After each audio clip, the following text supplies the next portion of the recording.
Halo Bapak Ibu Dewan Juri. Nah, di sini saya akan memperkenalkan media pembelajaran interaktif berbasis aplikasi Android. Nah, sebelum kita menggunakan aplikasinya, maka yang pertama kali harus kita lakukan adalah mendownload. Nah, tadi saya sudah kirim link aplikasi dari laptop ke WA web, WhatsApp web. Jadi kita hanya cukup masuk dengan link yang sudah kita kirim, lalu kita install dan kita akan menunggu sebentar. Oke, selesai dan kita langsung buka. Nah, ini dia tampilan aplikasi berbasis Android. Nah, di sini saya menggunakan materi pada siswa kelas 5 tema 7 subtema 2 pembelajaran 1 peristiwa kebangsaan seputar proklamasi kemerdekaan. Oke, tanpa berlama-lama kita mau lihat bagaimana bentuk aplikasi berbasis Android ini. Oke, kita masuk ke tombol play. Nah, di sini kita menemukan ada tabel-tabel 3 bagian. Yang pertama materi video quiz, artinya terdiri dari 3 bagian di dalam aplikasi Android ini.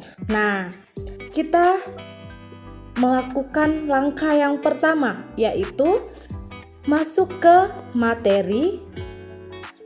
Oke, nah ini dia tadi materi terkait tema 7 yang sudah kita terangkan di awal. Nah, jadi membahas tentang peristiwa teks proklamasi. Nah, di sini ada muatan bahasa Indonesia yang membahas tentang teks narasi sejarah. Lalu di sini ada membahas tentang peristiwa pembacaan teks proklamasi. Nah, di sini dijelaskan semuanya bahwasanya pembacaan teks proklamasi dilaksanakan pada hari Jumat tanggal 17 Agustus. Nah, ini lanjutan dari materinya terkait tentang acara yang disusun dalam upacara dan proklamasi kemerdekaan berlangsung di mana gitu dijelaskan. Ini dia. Nah, ini dia tampilan teks proklamasinya. Kami bangsa Indonesia dengan ini menyatakan kemerdekaan Indonesia. Nah, itulah dia si teks proklamasi. Oke. Nih, masih muatan PPKN. Nah, sekarang kita masuk ke muatan IPA, yang mana di dalam muatan IPA ini membahas tentang color. Apa itu color? Nah, semuanya sudah dijelaskan di aplikasi ini, di media pembelajaran ini. Oke, ada gambar-gambar juga yang mendukungnya gitu. Nah, di sini ada tanda. Teman-teman dari tadi pasti lihat ada tanda panah ke kiri, tanda panah ke kanan. Nah, ini memudahkan kita untuk menggeser ke kiri maupun ke kanan sesuai dengan kebutuhan kita. Kalau kita udah baca nih di bagian color, di bagian muatan IPA, tapi kita tadi mau bahas kembali muatan PPKN, oke, kita cukup geser ke samping. Nah, bahkan kita bisa sampai ke muatan bahasa Indonesia, tergantung kebutuhan yang diperlukan. Nah, jadi tombol yang di tengah ini apa ya? Yang ada gambar rumah ini. Nah, yang ada gambar rumah itu tombol yang mengantarkan kita ke menu utama. Oke. Nah, coba kita ini sambungan dari materi muatan IPA ya, teman-teman. Oke. Nah, ini dia. Kita sekarang sudah menyelesaikan tabel materi, yang mana artinya kita akan masuk ke tabel kedua, yaitu video pembelajaran. Nah, uniknya aplikasi ini, Bapak Ibu Dewan Juri, di sini kita bisa menggunakan atau memasukkan video pembelajaran terkait materi yang sudah dijelaskan atau dipahami oleh siswa-siswi peserta didik di kolom materi. Nah, jadi tidak ada istilah tidak mengerti apa sebenarnya isi materi pada tema 7 ini gitu. Nah, karena kalau anak-anak enggan untuk membaca, maka mereka tidak akan kesulitan mengetahui isi materi yang sedang dipelajari mereka, karena mereka bisa melihat langsung isi videonya. Nah, ini Bapak Ibu Dewan Juri, kita bisa menggunakan video pembelajaran sebagai pendukung pemahaman materi yang sudah mereka baca.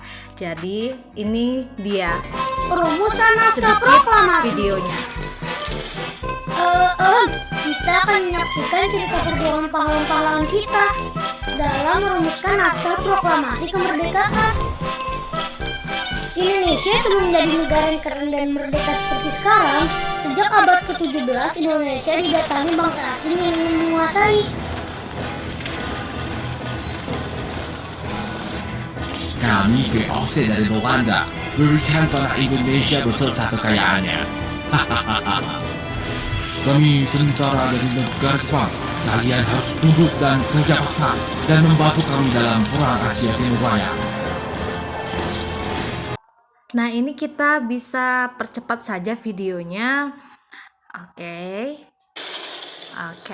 Nah, itu dia isi dari video pembelajarannya. Nah, ada durasi sebanyak 8 menit 20 detik tergantung kebutuhan dari materi. Mencapai kemerdekaan itu susah. Oke.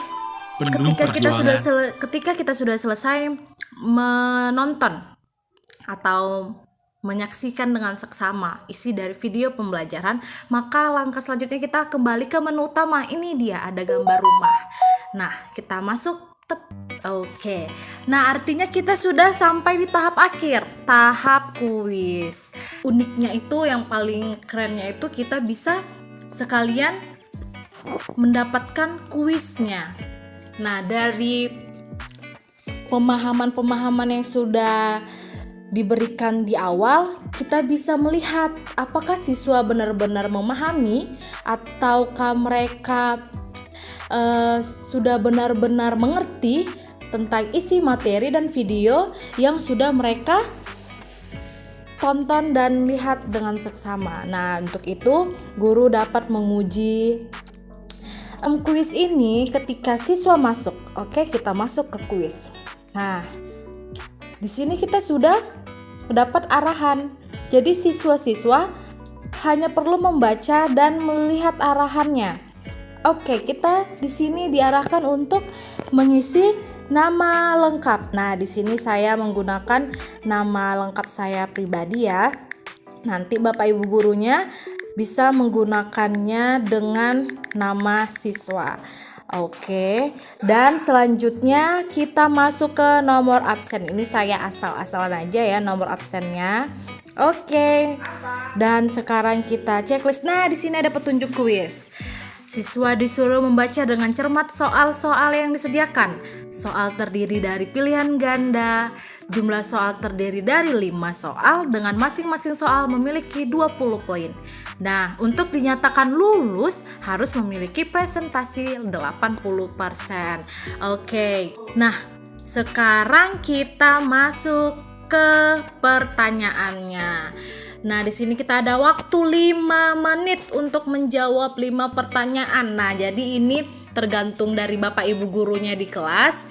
Mau buat berapa lama waktu yang diinginkan untuk mengerjakan kuis dan berapa banyak soal yang ingin diberikan kepada peserta didik. Oke, nah ini soal-soal yang ada di kuis ini yang sudah ada di tabel materi dan video pembelajaran. Jadi kita mau menguji apakah benar siswa sudah memahami materi pada tema 7 subtema 3. Nah, di sini salah satu kunci keberhasilan perjuangan kemerdekaan Indonesia adalah, nah, kita pilih jawaban yang benar. Coba kita pilih yang ketiga, C. Nah, ternyata jawaban kita benar. Nah, di sini langsung diberitahu bahwasanya ya jawaban Anda benar. Artinya kita bisa lanjut ke soal berikutnya. Siapakah yang mengetik teks proklamasi kemerdekaan? Siapa ya? Nah, kita coba jawab Fatmawati Soekarno. Nah, ternyata jawaban kita salah. Nah, ketika jawaban siswa salah, mereka tentunya juga diberitahu jawaban apa sebenarnya yang benar. Jadi sehingga mereka tetap mendapatkan pemahaman itu sendiri. Jika mereka lupa dengan isi materi yang sudah mereka baca, nah mereka tetap bisa kembali, oh ini jawabannya gitu. Jadi mereka bisa mengetahui. Oke, kita juga dikasih tahu bahwasanya jawaban kita salah dan diberitahu jawaban yang benarnya. Lanjut. Ini ayo kita jawab coba ya. Oke, jawaban kita benar. Oke, jawaban kita benar. Hari apa ya teks proklamasi kemerdekaan dibacakan?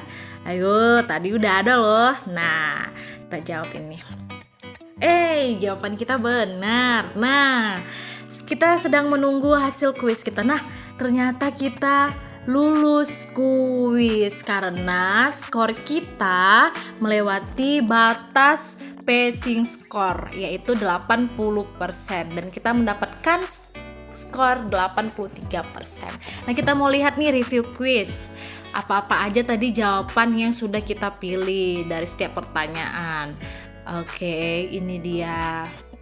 Oke. Nah, sekarang kita kembali ke home. Kembali ke rumah. Oke. No. Nah, Bapak Ibu Dewan Juri, lalu gimana? Apa yang terjadi dengan kuis? Nah, tadi kuis sudah kita berikan. Lalu bagaimana bisa mengetahui nilai-nilainya? Nah, uniknya untuk setiap pertanyaan-pertanyaan nilai yang sudah diberikan oleh siswa. Nah, ini dia.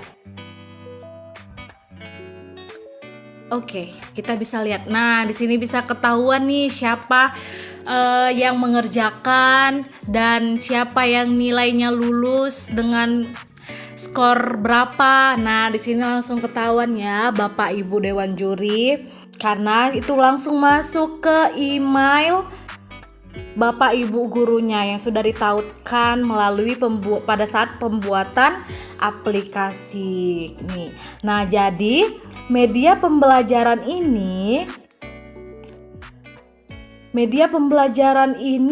bisa kita gunakan dengan metode daring maupun offline.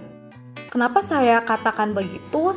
Karena kita bisa memantau dari jauh proses pembelajaran yang dilakukan oleh siswa. Lalu di saat offline kita juga bisa mengerjakan bersama-sama di dalam kelas menggunakan Android masing-masing. Nah, lalu alasan saya memilih media pembelajaran berbasis teknologi ini untuk memberikan pemahaman kepada siswa bahwasanya perkembangan teknologi juga bisa digunakan untuk pendidikan, untuk pembelajaran. Nah, jadi teknologi itu bukan hanya sebatas tentang game, bukan hanya sebatas tentang media sosial atau YouTube. Nah, melainkan mereka juga bisa menggunakan perkembangan teknologi untuk pembelajaran. Nah, apapun materinya bisa dikembangkan melalui teknologi.